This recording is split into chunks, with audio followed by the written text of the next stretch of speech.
Ó, agora deu. Vai, professora Ana. Vai lá.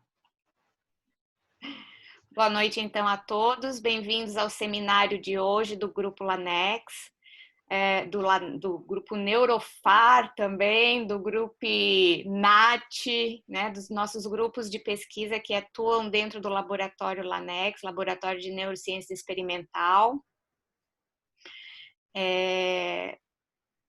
Hoje a gente vai ter a apresentação pela doutoranda Lia Karina Volpato. A Lia já fez o mestrado conosco, para aqueles que estão no PPGCS há um pouco mais de tempo. A Lia já fez o mestrado dela com endometriose. A Lia é formada em medicina, é especialista em ginecologia e obstetrícia, né? Trabalha com isso, né, Lia? Já fez o trabalho de mestrado dela com endometriose, agora está fazendo um trabalho com trabalho de parto, que nós já conversamos numa semana retrasada, né? E para nós é bem importante a contribuição da Lia de hoje, que na verdade não é relacionado ao tema do estudo específico dela, mas que é um tema que nos traz possibilidades de produção a partir de trabalhos de estudos clínicos, de estudos clínicos, né? Então, que é uma vertente que a gente está seguindo mais recentemente no LANEX, inclusive já com projetos de fomento aprovado, né, Daniel? Então, esse tema é bem importante para nós. Tem alunos de mestrado que já estão envolvidos nesse projeto e a gente acredita que é uma possibilidade de a gente enriquecer o nosso conhecimento para fazer os estudos com maior consistência, né? Então, acho que era isso. A Lia pode iniciar, Lia? E depois o Daniel, por favor, faz o conduzimento aí do seminário, tá, Daniel? Tu és o responsável do seminário. Então, tá, boa noite a todos. Como a professora Ana já apresentou, me chamo Lia Karina Volpato, e a apresentação de hoje ela está baseada nos guidelines de publicação, para publicação de estudos científicos, principalmente o consórcio e o STROBE. Existem vários guidelines, só um pouquinho, que eles são para diversos tipos de estudo, e eles foram desenvolvidos porque foi observado vários estudos com qualidade muito ruim, publicados até 2009, mais ou menos. Teve uma publicação em 2009, exatamente pelo Lancet, em que foram observados que mais de 50% dos trabalhos apresentados não tinham uma condução metodológica adequada. E isso antes já havia sendo discutido, mas a partir daquele momento motivou que vários grupos determinassem alguns guidelines para nortear a publicação desses estudos. Eles não devem ser encarados como estudos para avaliação de qualidade, mas sim de estudos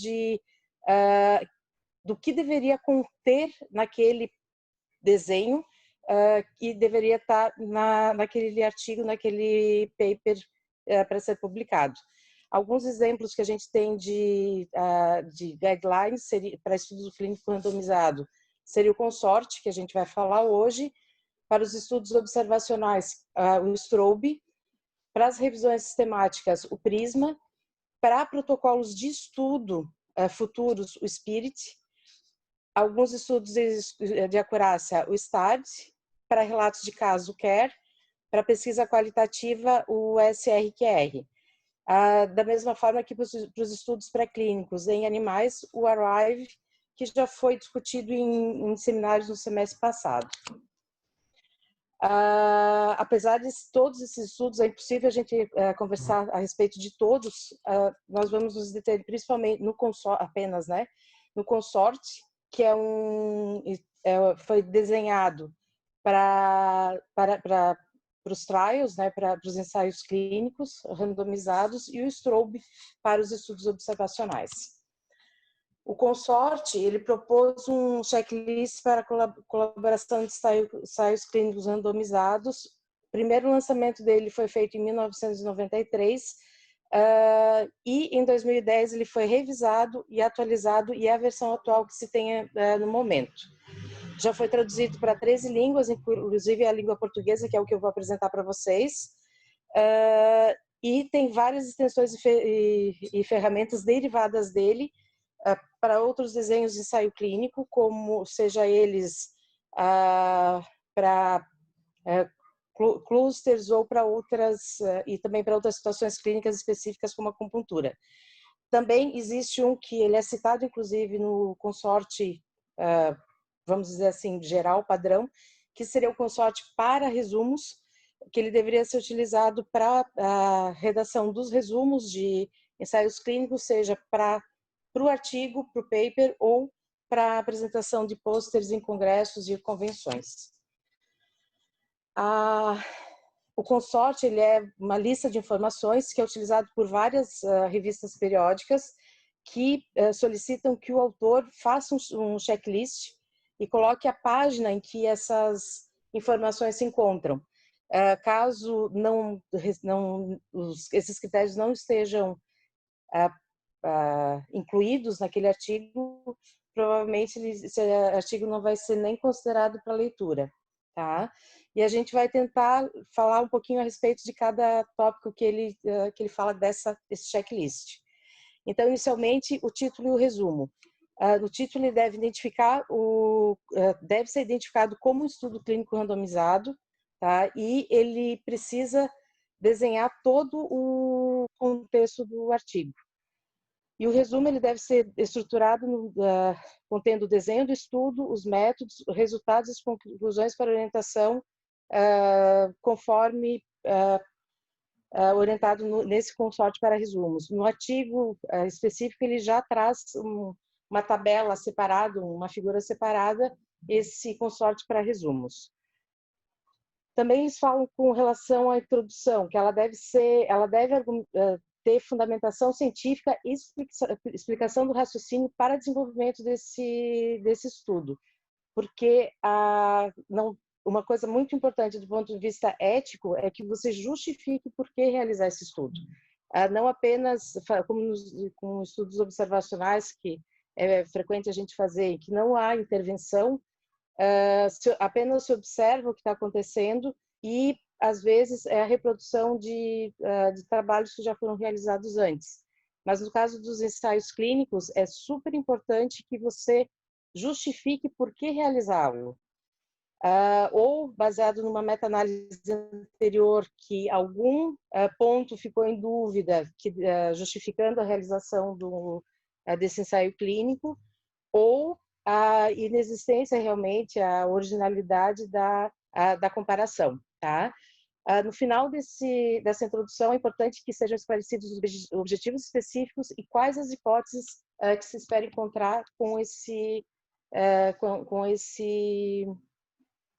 trabalho, tá?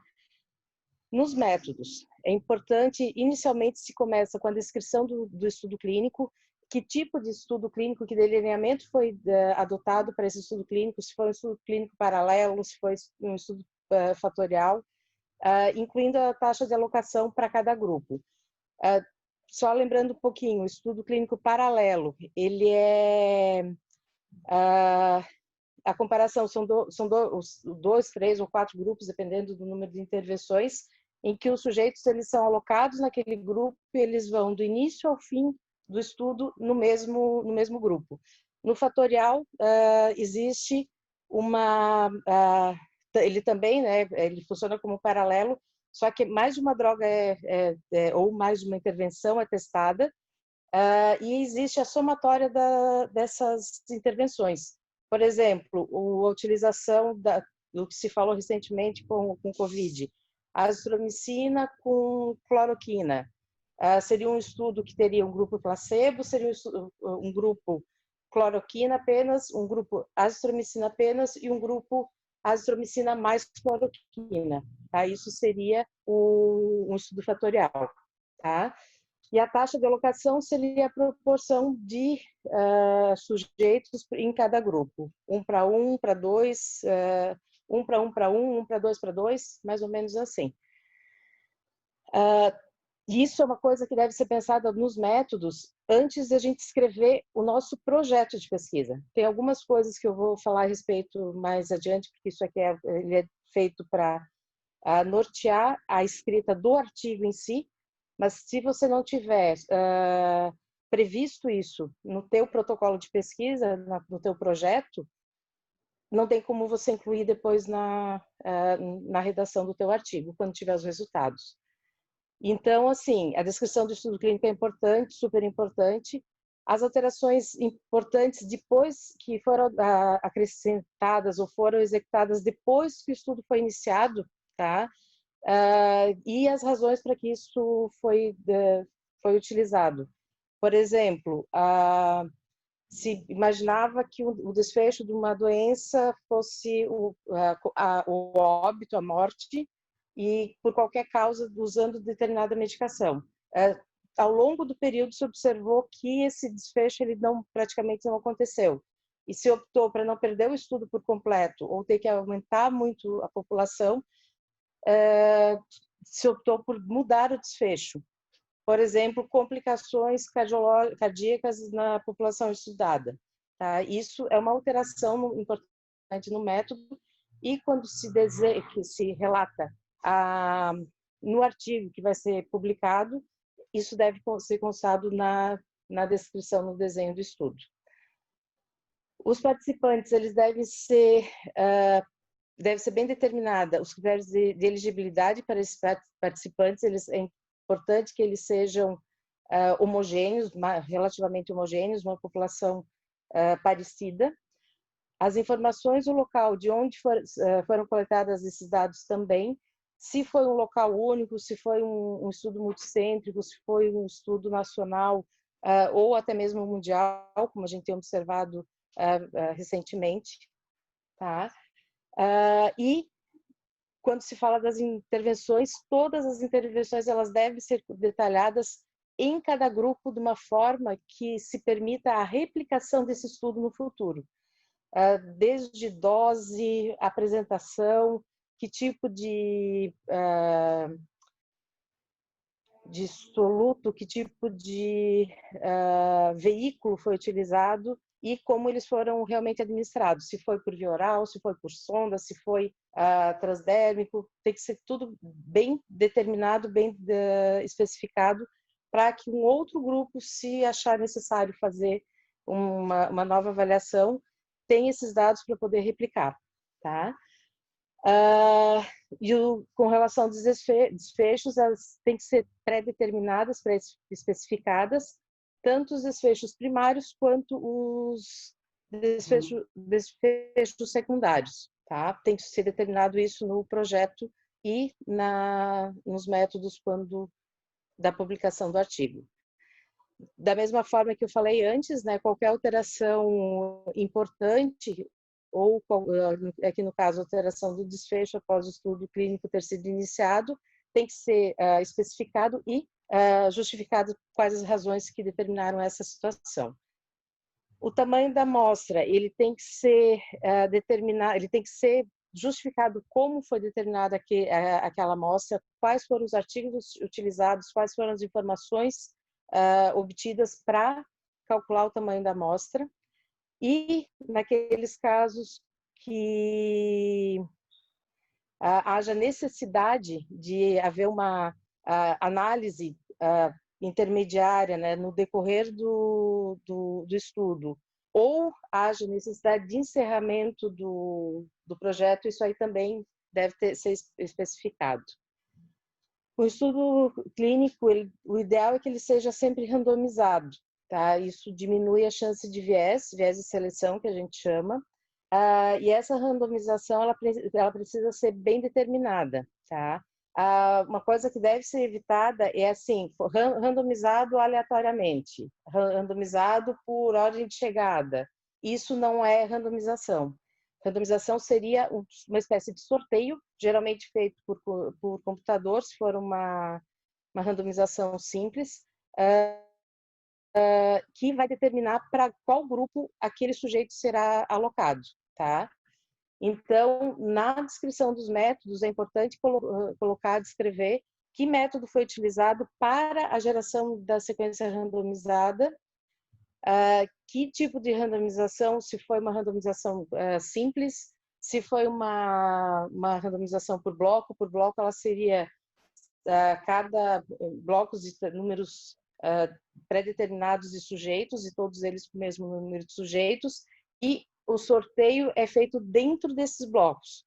Isso aí para evitar a discrepância do número de sujeitos em cada grupo. É uma forma de reduzir. Seja por, também, às vezes pode ser certificado por características clínicas do paciente. Assim, paciente com diabetes não é um paciente igual ao paciente sem diabetes, então de uma forma que você tenha pacientes com diabetes no grupo A, mesmo número no grupo B. Isso aí seria uma certificação por uma randomização estratificada. E quando se faz a randomização por blocos, também é importante determinar o tamanho de cada bloco, o tamanho e o número de cada bloco, tá?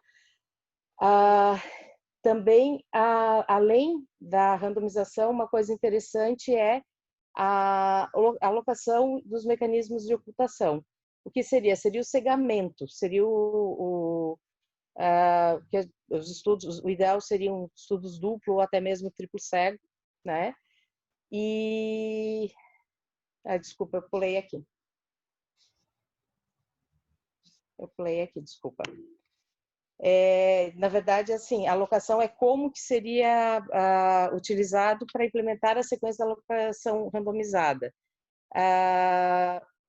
E quais passos foram feitos para que a sequência ela não fosse visualizada por todo mundo, tá? Apenas quem está fazendo o sorteio, vamos dizer assim, tivesse conhecimento dessa sequência, tá? Além disso, quem gerou a sequência de alocação randomizada, quem escreveu os participantes e quem atribui as intervenções aos participantes é o responsável pela implementação. E isso deve ser especificado também no projeto, como é que foi feito isso, faria essa implementação. E agora sim, o cegamento é que, uma vez que ele é realizado, que seria o ideal, é importante determinar quem foi o cegado, após as intervenções serem atribuídas, se foram apenas os participantes, se foram os cuidadores, se foi quem avaliou os resultados e como foi feito esse cegamento, tá? Que medidas foram adotadas para que esse cegamento fosse realizado. Por exemplo, na utilização, o medicamento utilizando uma droga que está sendo testada e placebo. A opção de cegamento seria a realização de cápsulas da mesma forma, do mesmo tamanho, mesmo sabor, tanto para placebo quanto para droga ser testada. Isso tem que ser determinado e escrito na parte onde se refere ao cegamento.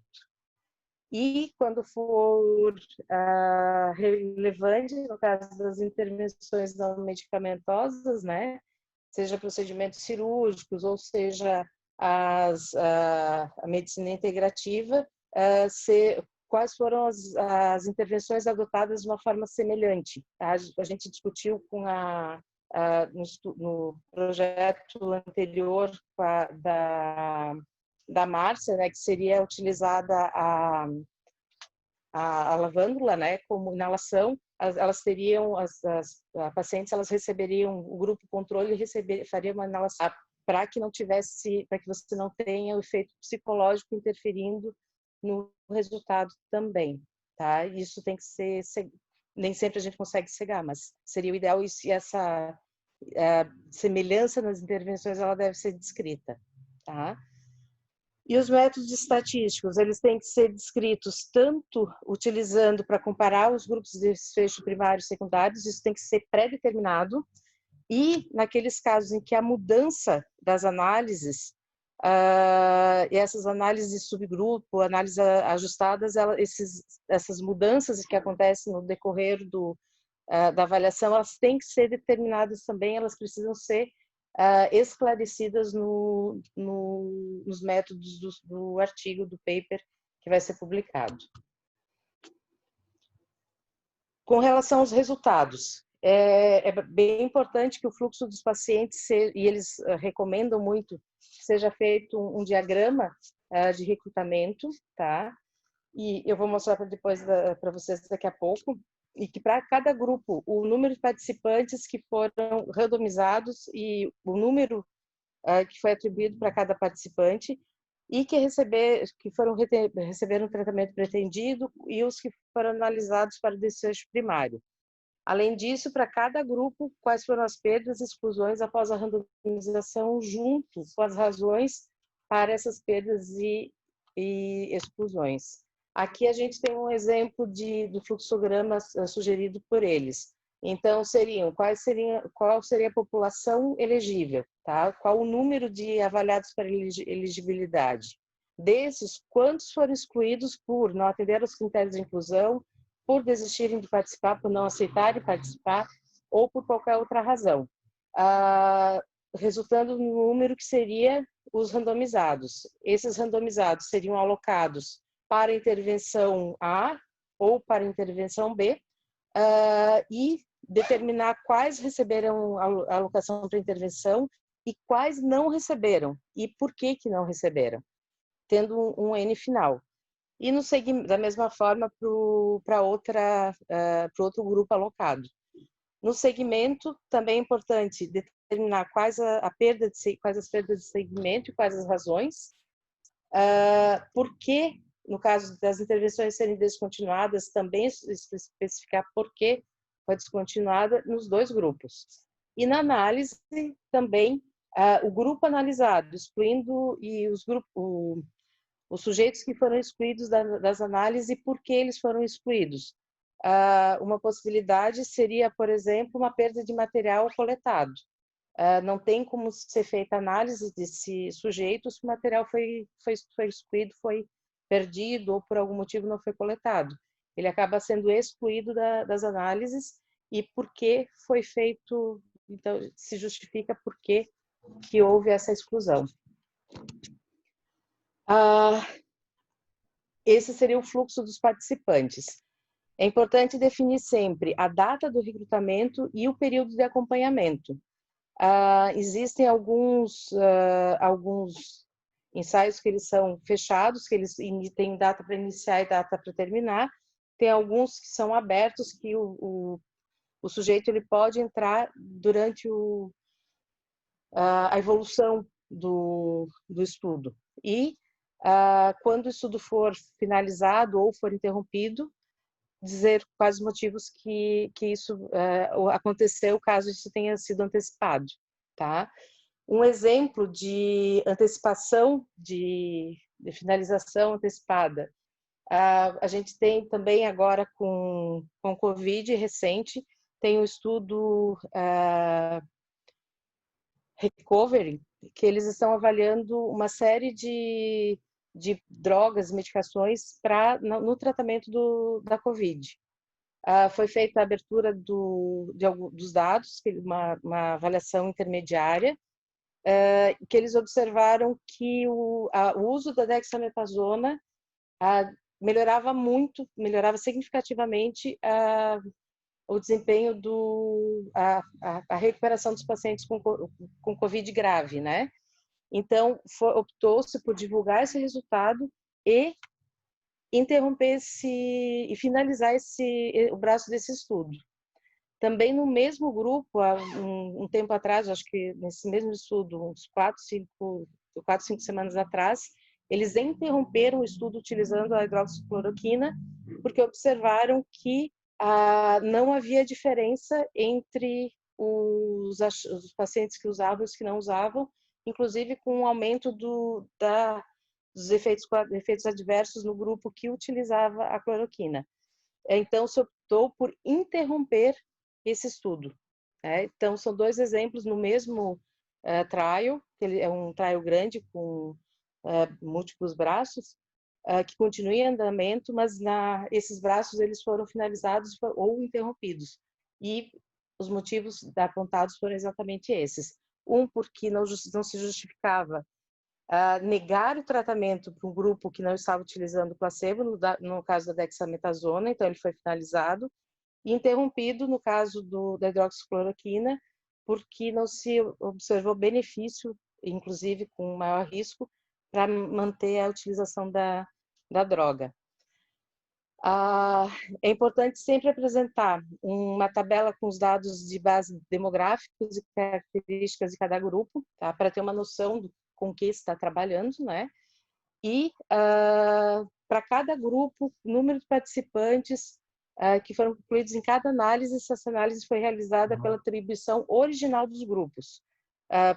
Justamente pelo que a gente falou antes, às vezes essa análise ela pode ter perda do número original, então é sempre importante especificar se houve ou não houve essas perdas. Com relação aos desfechos, para cada desfecho primário e secundário, o resultado de cada grupo, o tamanho efetivo estimado, a precisão com intervalo de confiança de 95% deve ser apresentada. E para desfechos binários, é sempre importante apresentar ambos os tamanhos de efeito, tanto seja absolutos quanto os relativos.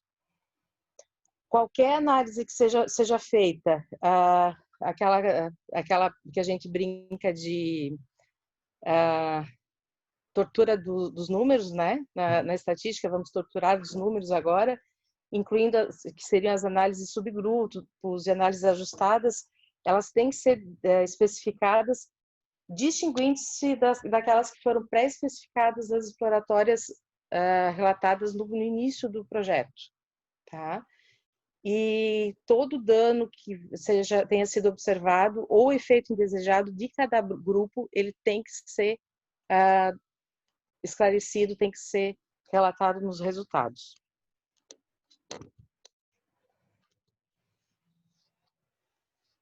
Quando se passa para as discussões, é importante determinar as limitações do estudo clínico, abordando as fontes de potenciais vieses, imprecisão e, se relevante, a relevância dessas análises, né? A observar a generalização, seja qual é a validade externa desses resultados, qual a aplicabilidade para a sociedade dos achados nesse estudo clínico. E a interpretação ela tem que ser sempre consistente com os resultados, fazendo balanço entre os benefícios e os danos e considerando outras evidências relevantes que geralmente se encontram na literatura.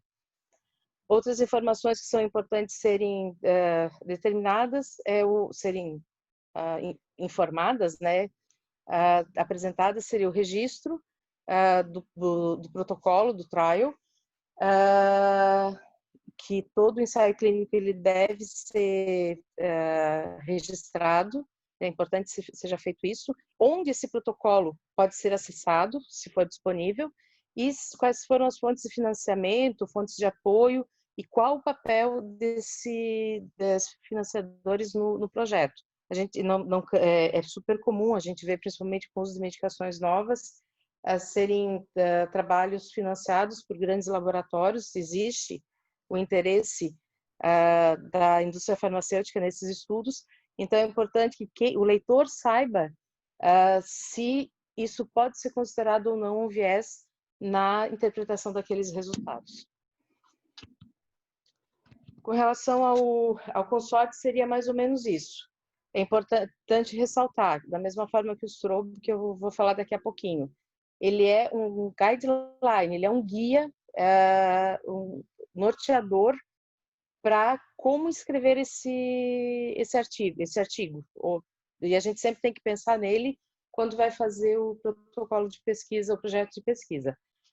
Mas ele não, mesmo que seja um artigo, que ele preencha todos os requisitos, todos os pontos que foram, os 25 pontos que foram citados, foram listados aqui.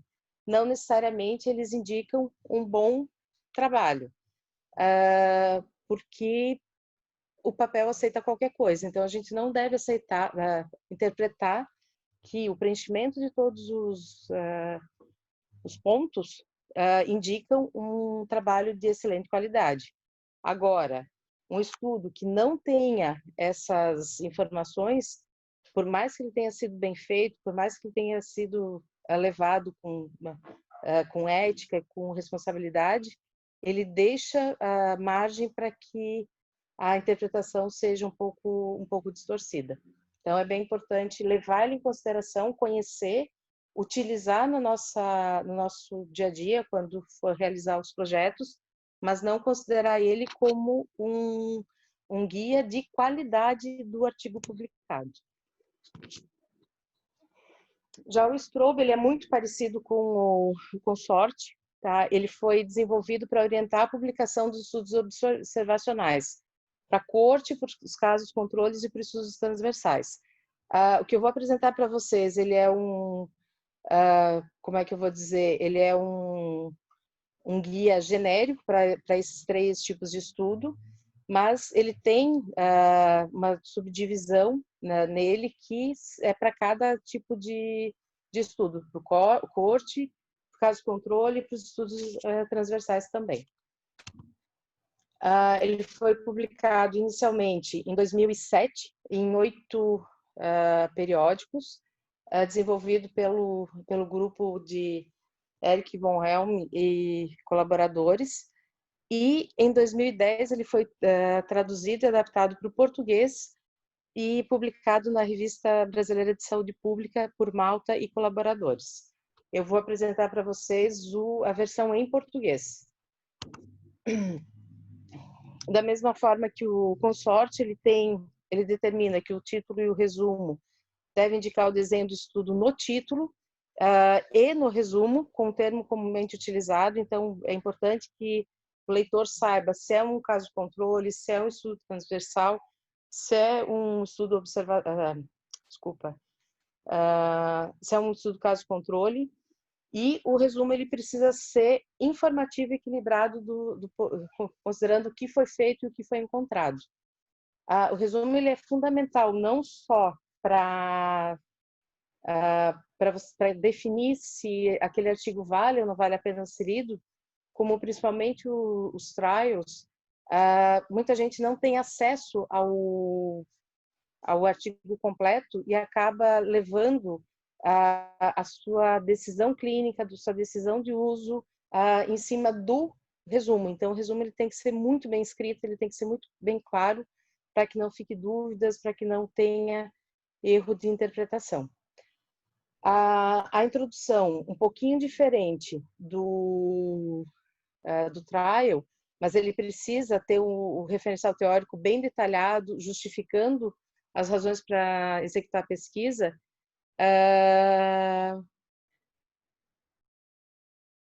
Ele não leva a gente não precisa se preocupar tanto com a consideração da originalidade, da existência de meta-análises, porque não existe a intervenção. Ele é um estudo apenas observacional. A gente não vai intervir de forma nenhuma nesses pacientes, nesse grupo, nesses sujeitos a serem estudados. Os objetivos, geralmente, eles vão no último parágrafo também, onde se descreve os objetivos específicos e é incluído as hipóteses pré-existentes para justificar a realização do estudo.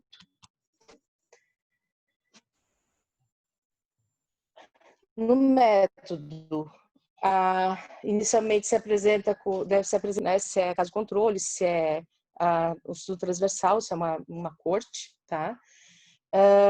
O contexto em que esse estudo foi desenvolvido, final, ou o período que incluiu o recrutamento, ou que aconteceu a exposição, além do acompanhamento e a coleta de dados. Os participantes eles devem apresentar os critérios de elegibilidade para todos, independente do tipo de estudo que for feito, as fontes, os métodos de seleção dos participantes no caso do corte, tá? E quais foram os métodos de acompanhamento no caso do estudo de corte. Nos casos controles, é importante apresentar, além dos critérios de elegibilidade, as fontes o critério diagnóstico para a identificação dos casos e qual foi o método utilizado para a seleção dos controles. E sempre é importante justificar a eleição, de por que foram elegidos aquele padrão de caso e aquele padrão de controle. No estudo transversal, os critérios de elegibilidade, as fontes e como foram selecionados esses participantes. Geralmente, a seleção é aleatória, mas tem outras formas de seleção, ou por oportunidade, também é bastante comum. E quando se faz estudos de coorte pareados, é importante se apresentar quais foram os critérios de pareamento e o número de expostos para não expostos, tá? No caso do controle, quando se trabalha com estudos pareados, da mesma forma, apresentar os critérios de pareamento, seja para o caso quanto para o controle, e a relação entre eles, a relação numérica entre eles, né? As variáveis, elas precisam ser bem definidas, determinando todos os desfechos, quais foram as exposições, quais foram os preditores, os confundidores em potencial e quais os modificadores de efeito. E sempre que for necessário, apresentar os critérios diagnósticos, se for o caso do estudo que foi desenvolvido. É importante, para cada uma dessas variáveis, se determine qual foi a fonte dos dados e como eles foram avaliados ou foram medidos, né? Por exemplo, a determinação, uma das variáveis, o peso. Qual foi a fonte desse peso? Foi a medida na admissão da UBS, por exemplo. Qual foi a balança que utilizaram para pesar esse sujeito? Isso tem que ser bem determinado. E, se houver mais de um grupo, descrever a comparabilidade dos métodos de avaliação, como é que eles são comparáveis entre si. Especificar todas as medidas adotadas para tentar evitar os potenciais fontes de viés, né? Também, como no estudo, no ensaio clínico, no consorte, é importante explicar como foi determinado o tamanho da amostra e as variáveis quantitativas, como é que elas foram tratadas na análise. Se elas foram categorizadas, se elas foram avaliadas como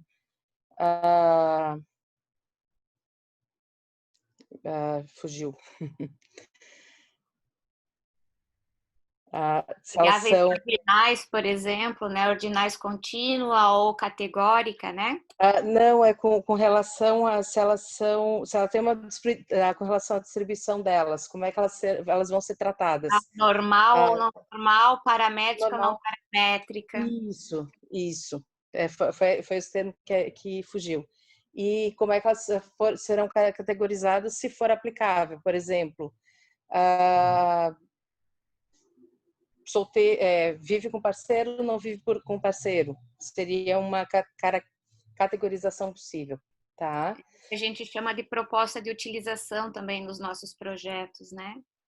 Que isso no projeto, mas aqui a gente está falando já na redação do artigo mesmo, né? Só então, para eles localizarem, né, em relação às variáveis, como é que descreve no artigo, né? Isso mesmo, tá? Pode ser colocado de uma forma de tabela também, né? E os métodos estatísticos, quais foram os métodos estatísticos utilizados, né? O que se utilizou para fazer controle de confundimento, todos os métodos que foram utilizados para cada subgrupo, para cada interação, tá? Os dados faltantes, como é que eles foram tratados, tá? No caso dos estudos de coorte, sempre que for aplicável, é importante explicar as perdas de segmento e como que essas perdas foram tratadas. Da mesma forma que no caso do controle, como que foi feito o pareamento e como como é que foi feito o pareamento desses casos e controles, né? Nos transversais, os métodos utilizados para considerar a estratégia da amostragem, tá? Se foi por sorteio, se foi por conveniência, que é uma situação bem comum, não deveria ser, mas é bem comum a gente ter esse tipo de situação, e sempre a sensibilidade que foi empregada, que foi adotada. Tá? Com relação aos resultados, é sempre importante descrever o número de participantes que participaram de cada etapa do estudo, desde os potencialmente elegíveis, os examinados conforme os critérios, os que realmente eram elegíveis, os que foram incluídos no estudo, os que terminaram o acompanhamento e efetivamente foram analisados. Além disso, é importante descrever as razões para as perdas de cada etapa, e fazer uma análise da pertinência de apresentar um diagrama de fluxo, que em alguns casos é bem importante, fica mais fácil de você visualizar o que aconteceu do que simplesmente escrever, fazer a redação de um parágrafo. Os dados descritivos, eles precisam ser colocados, né, determinando as características dos participantes e as informações sobre exposição e os confundidores em potencial. É importante também determinar o número de participantes com dados faltantes para cada variável de interesse.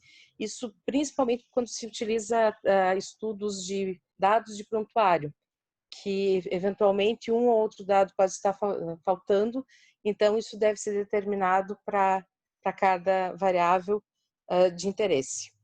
No caso do estudo de corte, é importante determinar o período de acompanhamento, seja ele em média, a média de acompanhamento de uma maneira geral, como o tempo total, que isso varia dependendo de se é uma corte aberta ou uma corte fechada.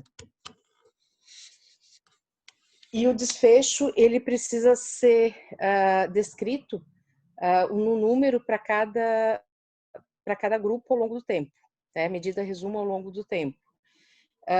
No caso do estudo controle, é importante descrever o número de indivíduos em cada categoria de exposição ou medidas também em resumo de exposição. Os estudos transversais, também número de eventos por desfecho ou as medidas resumo, né? Que seria uma média mais ou menos de cada medida de cada variável. Os resultados principais, eles precisam descrever as estimativas não ajustadas e quando ajustadas por variáveis confundidoras, isso aí deve ser descrito, assim como a precisão, o intervalo de confiança, que é uma coisa que é bem difícil a gente encontrar em artigos observacionais, a gente tem dificuldade justamente nisso, e é importante deixar claro quais foram os confundidores utilizados no ajuste e por que eles foram incluídos. Tá? Quando as variáveis contínuas forem categorizadas, informar os pontos de corte utilizados. Tá? E, por exemplo, idade, acima de 10, abaixo de 10, é sempre importante, maior ou igual, né? Sempre informar quais foram os pontos de corte utilizados. E, quando pertinente, considerar transformar a estimativa de risco relativa em termos de risco absoluto para um período de tempo relevante. Além disso, outras análises, como análise de subgrupo, de interação, de sensibilidade, também tem que ser descrita no artigo. A discussão se inicia com o resumo dos principais achados relacionando com o objetivo do estudo, e é sempre importante que o objetivo do estudo ele seja respondido nos resultados e na conclusão. Então, o primeiro parágrafo da discussão seria um resumo desses achados. É importante apresentar as limitações do estudo, sempre levando em consideração as fontes de viés ou imprecisão, e é importante discutir a magnitude e direção de possíveis vieses. Tá? Além disso, apresentar uma interpretação dos resultados, considerando qual era o objetivo do estudo, as suas limitações, as análises, as múltiplas análises feitas, né? E comparar esses resultados com estudos semelhantes ou outras evidências relevantes. Além disso, é importante tentar avaliar se há possibilidade de generalização, uma validade externa desses resultados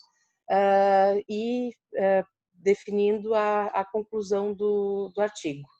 Também é importante informar a questão do financiamento e o papel dos financiadores, tá? E caso esse estudo ele seja baseado em algum outro artigo original, esse artigo ele também tem que ser apresentado. Eu acredito que era isso que eu tinha para colocar, é bastante coisa, mas estou aberta às discussões. Obrigada. Ok.